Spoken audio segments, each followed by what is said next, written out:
Hello students, welcome to my YouTube channel geography Guru. आज हम पढ़ने और समझने वाले हैं क्लास 9th एसएसटी सामाजिक विज्ञान की वर्कशीट नंबर 47 यानी कि कार्यपत्रक संख्या 47 को। आज की हमारी वर्कशीट काफ़ी आसान रहने वाली है, साथ ही साथ बहुत इंपॉर्टेंट भी है। आज की वर्कशीट में हम अपना हिस्ट्री का, इतिहास का तीसरा चैप्टर नाजीवाद और हिटलर का उदय वो जारी रखेंगे। अब तक इस चैप्टर में हम पढ़ चुके हैं कि हिटलर के उदय के क्या कारण थे, कैसे एक हिटलर आम सिपाही से चांसलर बन बैठा। पिछली वर्कशीट में हमने समझा था कि कैसे द्वितीय विश्व युद्ध में, सेकेंड वर्ल्ड वॉर में जर्मनी की हार होती है।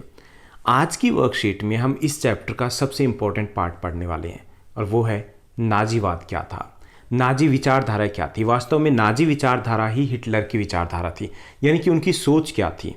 वो सोच जिसके कारण द्वितीय विश्व युद्ध हुआ, वो सोच जिसके कारण लाखों यहूदी मारे गए, वो सोच जो पूरी मानवता के लिए शर्मनाक है। तो आज हम जानने का प्रयास करेंगे कि ये नाजीवाद था क्या, उनकी विचारधारा क्या थी, उनकी आइडियोलॉजी क्या थी। तो चलिए हम शुरुआत करते हैं। जैसा कि आप अपनी स्क्रीन के ऊपर देख पा रहे हैं, ये हमारी वर्कशीट नंबर 47 यानी कि कार्यपत्रक संख्या 47 है। हमारा सब्जेक्ट एसएसटी सामाजिक विज्ञान है, जिसमें हम हिस्ट्री का तीसरा पार्ट पढ़ रहे हैं, नाजीवाद या नाजीवाद और हिटलर का उदय। आज की डेट है 22 अक्टूबर 2020। नाजी विश्व दृष्टिकोण, यहाँ पे आप नाजी बोल सकते हो और इसी को आप नाजी बोल सकते हो। नाजी क्योंकि पॉलिटिकल पार्टी थी हिटलर की, जिसके द्वारा वो सत्ता में आया, सरकार बना पाया, और यही जो नाजी पार्टी की आइडियोलॉजी या विचारधारा थी वही हिटलर की ही विचारधारा थी वास्तव में। तो इस दृष्टिकोण में जो नाजी दृष्टिकोण था, उसके अनुसार जो नाजी पार्टी या हिटलर ये मानते थे कि विश्व में सभी लोग, सभी समाज एक बराबर नहीं है। उनके अनुसार ब्लॉन्ड, नीली आंख वाले जो नॉर्डिक जर्मन आर्यन, ये सबसे ऊपर हैं और यहूदी सबसे नीचे हैं। यानी कि वो ये नहीं मानते थे, समानता में विश्वास नहीं रखते थे। वो कहते थे कि कुछ प्रजातियां ऊपर हैं और कुछ प्रजातियां नीचे हैं, और जो जर्मन आर्यन है वो सबसे ऊपर आते हैं और यहूदी है वो इसमें सबसे नीचे आते हैं। नाजियों के अनुसार जो नस्ल सबसे ताकतवर है वो जिंदा रहेगी और कमज़ोर नस्लें हैं वो धीरे धीरे ख़त्म हो जाएगी। आर्य नस्ल सर्वश्रेष्ठ है, उसे अपनी शुद्धता बनाए रखनी, यानी वो ये भी मानते थे कि हम सबसे ऊपर हैं और इसके लिए ज़रूरी है कि शुद्धता बनाए रखी जा सके। यानी कि शुद्धता बनाए रखने के लिए ये ज़रूरी था, आवश्यक था कि जो गैर जर्मन है, गैर जर्मन आर्यन है, उनसे संबंध ना बनाए जाएं। और उनका ये भी लक्ष्य था कि हमें ताकत हासिल करनी है, क्योंकि वो मानते थे कि वही नस्ल केवल जीवित रहेगी जो ताकतवर होगी, जो कमज़ोर नस्लें होगी वो ख़त्म हो जाएगी।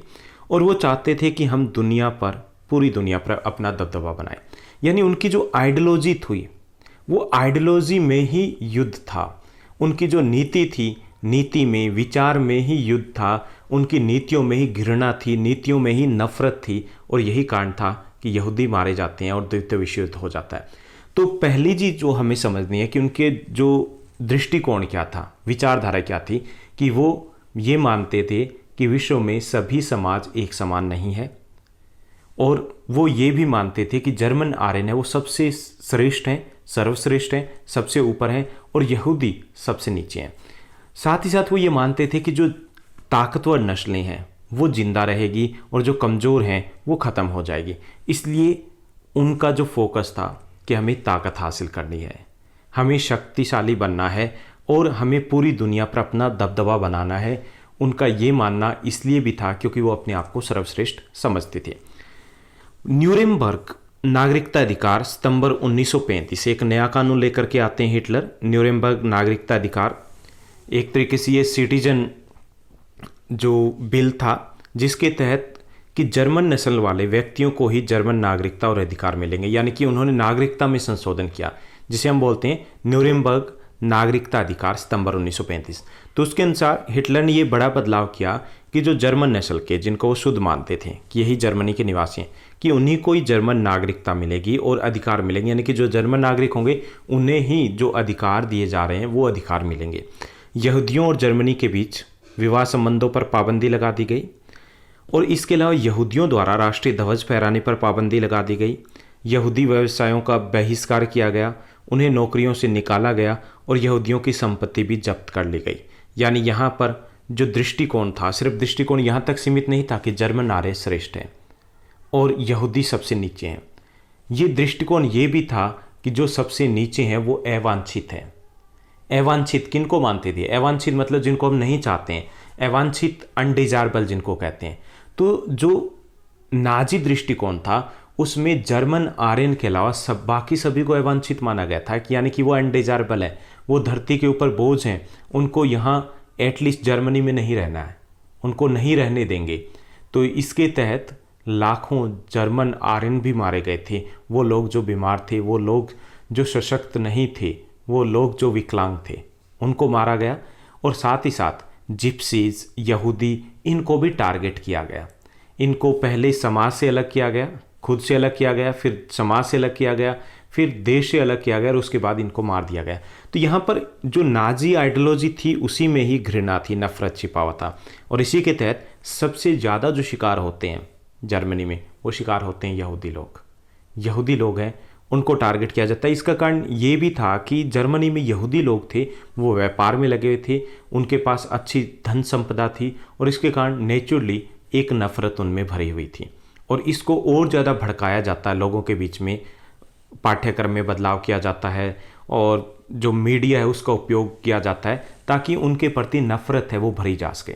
तो इसमें यहूदी लोग हैं, उनको इस विचारधारा के तहत टारगेट बनाया जाता है, निशाना बनाया जाता है। सबसे पहले विवाह संबंधों पर पाबंदी लगा दी जाती है, फिर उनके राष्ट्रीय ध्वज फहराने पर पाबंदी, यानी कि उनको उनके अधिकार छीन लिए जाते हैं, जो आम नागरिक अधिकार होते हैं वो उनसे छीन लिए जाते हैं। उनको नौकरी से निकाल दिया जाता है और उनकी संपत्ति, प्रॉपर्टी भी जब्त कर ली जाती है।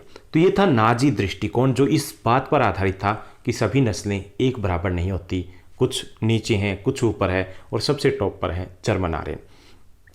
तो ये थी जहां उनका आधार था नाजी दृष्टिकोण का। अब बात करें कि नाजीवाद की युवाओं को लेकर की क्या सोच थी उस वक्त जर्मनी में। हिटलर का जर्मनी था उसमें क्या था?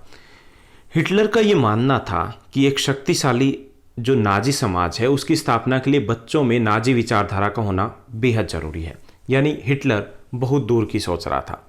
इसके लिए बच्चों पर पूरा नियंत्रण करना चाहते थे, यानी पूरे समाज को बदलना चाहते थे। इसलिए जो पूरा ध्यान, फोकस था वो बच्चों के ऊपर था। इसके लिए बहुत सारे परिवर्तन किए गए और बहुत सारे परिवर्तन की शुरुआत थी वो स्कूलों से की गई। सबसे पहले स्कूलों के जो पाठ्यक्रम थे उसको दोबारा से लिखा गया और नस्ल के बारे में जो प्रचारित नाजीवादी विचारधारा थे उनको सही ठहराने के लिए एक नया सब्जेक्ट भी लेकर के आए, वो था नस्ल विज्ञान। यानी पाठ्यक्रम को बदल दिया गया, पाठ्यक्रम के माध्यम से वो बातें उनको सिखाने की कोशिश की गई जो वो सिखाना चाहते थे। दूसरा, नस्ल के बारे में वो सोचते थे कि कोई भी बराबर नहीं होता, कुछ छोटे होते हैं, कुछ बड़े होते हैं। तो इस बात को सिद्ध करने के लिए एक नया सब्जेक्ट लेके आए, नस्ल विज्ञान, जो सभी के लिए कंपलसरी यानी कि अनिवार्य था। बच्चों को सिखाया जाता था कि वे वफादार, आज्ञाकारी बने, यहूदियों से नफरत करें, हिटलर को आदर्श माने, यानी हिटलर को मसीहा की तरह से उनको बताया जाता था कि उनकी सभी समस्याओं का हल हिटलर के पास है। साथ ही साथ खेलकूद के जरिए भी बच्चों में हिंसा, आक्रामकता है उसकी भावना पैदा की जाती थी। स्कूलों में ऐसे खेलकूद करवाए जाते थे जिनमें आक्रामकता की आवश्यकता होती थी, जैसे मुक्केबाजी है।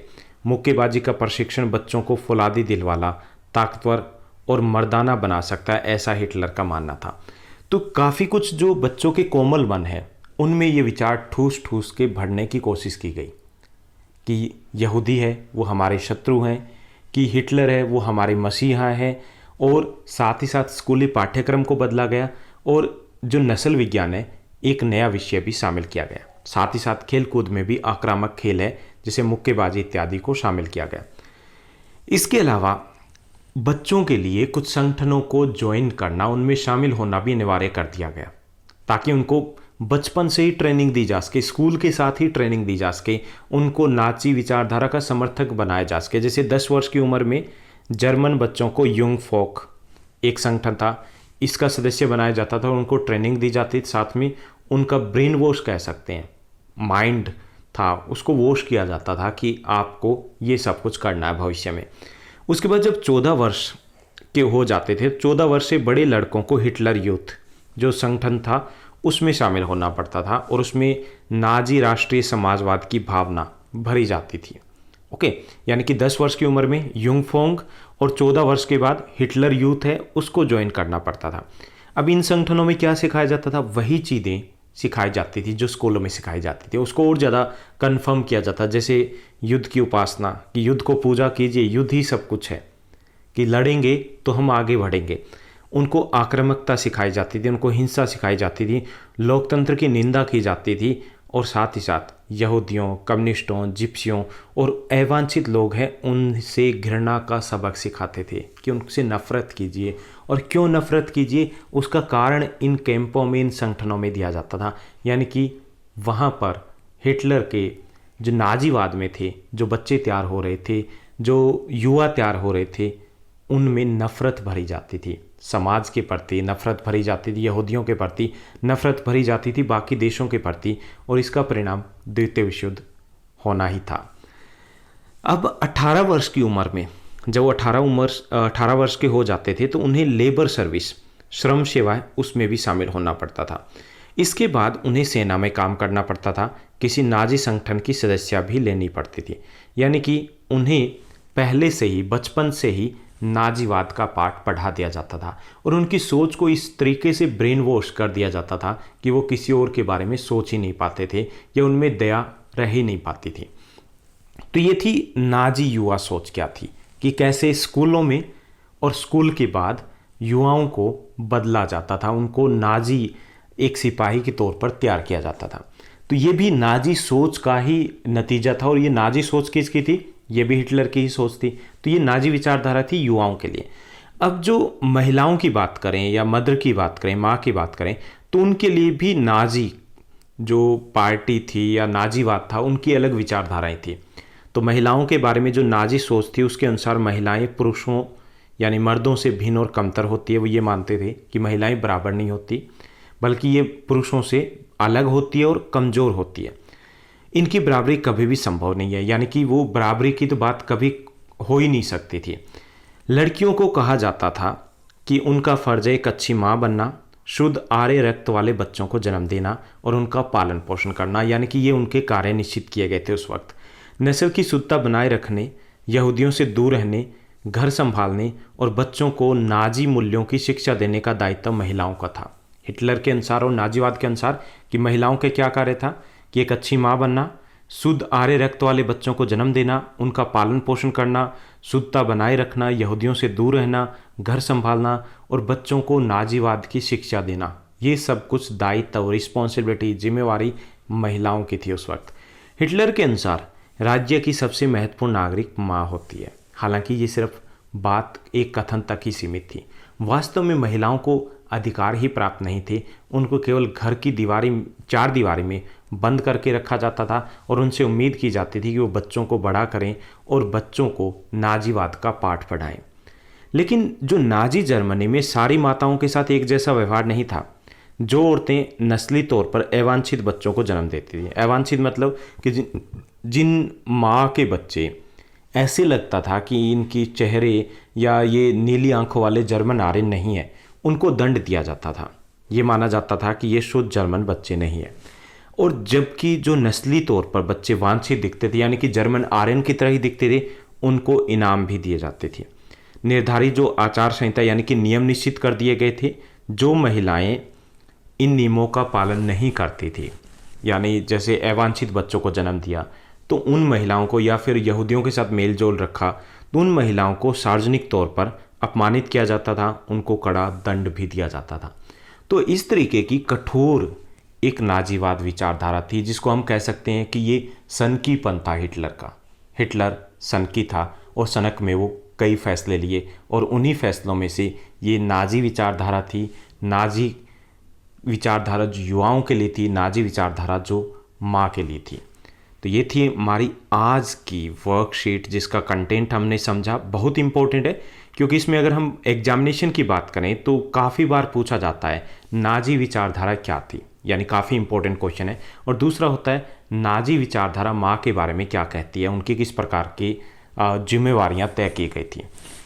अब हम एक प्रश्न है आपका, जैसे हमने यहाँ पर बात की नाजीवाद की और यहाँ पर बात की हमने नाजी विचारधारा की, और साथ ही साथ अपने हिटलर के तानाशाही की बात की। इसके साथ साथ हमने ये भी देखा कि हिटलर ने सोवियत रूस के ऊपर हमला कर दिया था, सोवियत संघ के ऊपर द्वितीय विश्व युद्ध की शुरुआत में, और जिसके कारण उनको युद्ध हारना पड़ता है। और ये एक बड़ी भूल थी। आपको बताना है कि रूस की जो विश्व का सबसे बड़ा देश है, कैपिटल कौन सा शहर है, रूस की राजधानी का नाम बताना है। चलिए अब हम प्रश्नोत्तर की तरफ बढ़ते हैं। आज की इस वर्कशीट में 5 क्वेश्चन दिए गए हैं। पहला जो क्वेश्चन है, हिटलर का नाज़ी विश्व दृष्टिकोण क्या था, यानी कि नाजीवाद विचारधारा क्या थी, ये हमें बताना है। तो मैंने यहाँ पर 7 पॉइंट्स मेंशन किए हैं, तो ज़रूरी नहीं कि आप ये सभी पॉइंट्स लिखो, आप इनको कम या अधिक भी कर सकते हो। तो पहला, नाजी दल है वो जर्मनी को विश्व का सर्वश्रेष्ठ देश मानते थे। दूसरा, नाजी दल युद्ध की उपासना और बल प्रयोग में विश्वास रखते थे।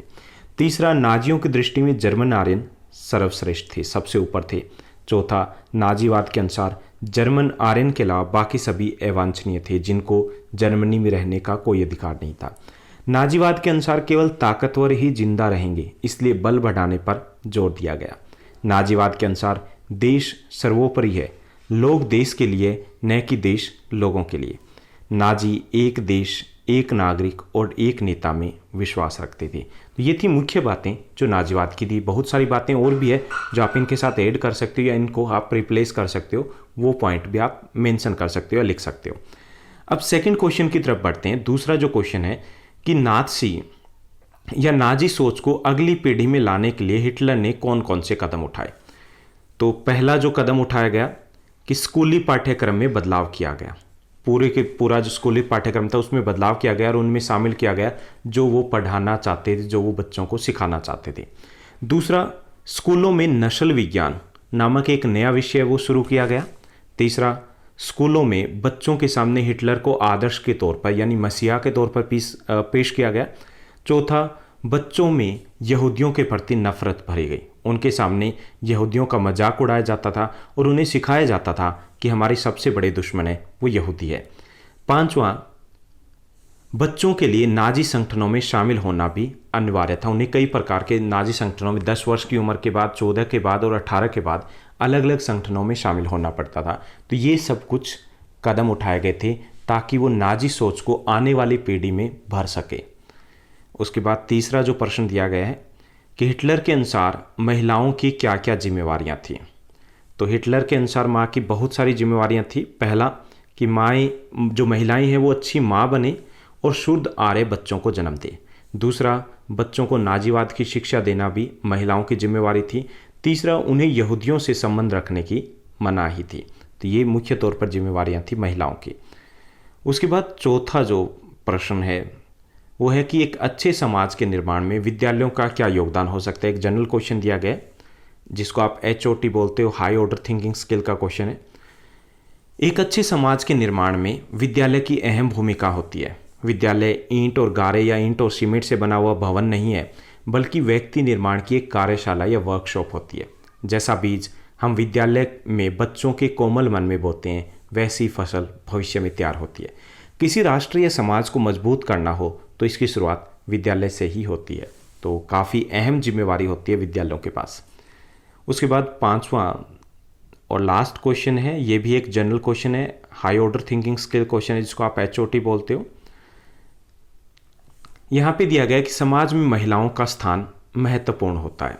अपने जीवन के उदाहरणों द्वारा इस कथन की पुष्टि करनी हमें कि कैसे महिलाएं हैं वो अपने जीवन में महत्वपूर्ण होती है। कि एक आदमी जब पैदा होता है तो उसे एक स्त्री ही संभालती है, उसकी माँ। फिर जब वह स्कूल जाता है तो वहाँ फिर एक महिला है जो उसकी सहायता करती है, चीज़ों को समझने में उसे सहारा देती है, उसकी कमजोरियों को दूर करने में, उसको अच्छा इंसान बनाने में मदद करती है, और वह अध्यापिका। जब आदमी को ज़रूरत होती है साथ की, अपनी अभिव्यक्ति, अपना दुख बांटने के लिए, सुख बांटने के लिए, फिर भी वहाँ पर एक और लड़की होती है, वो होती है उसकी पत्नी। इस बीच में उसकी बहन भी उसके साथ होती है, उसकी सहपाठी भी उसके साथ होते हैं। तो जीवन में जैसे जैसे आदमी आगे बढ़ता है, हर वक्त उसका साथ देने के लिए एक महिला जरूर होती है। ये हम सब के, किसी एक व्यक्ति नहीं, हम सब के जीवन में ऐसा होता है कि महिला होती है, हमारे आगे बढ़ने के पीछे बहुत बड़ा योगदान होता है। हमारी पहली शिक्षक ही हमारी माँ होती है। हर महिला को सम्मान दिया जाना चाहिए जो हर पल आपके साथ किसी न किसी रूप में उपस्थित है, और महिलाओं को गर्व होना चाहिए अपने महिला होने पर। तो ये थी हमारी आज की आसान सी वर्कशीट जिसमें हमने नाजी आइडियोलॉजी को समझा, पढ़ा और जाना। उम्मीद करता हूँ आप बहुत अच्छे तरीके से पढ़ रहे होंगे। ऐसे ही पढ़ते रहिए, आगे बढ़िए, खूब मेहनत कीजिए और इस चैनल को लाइक, शेयर, सब्सक्राइब जरूर कीजिएगा। Thank you, bye bye, have a nice day.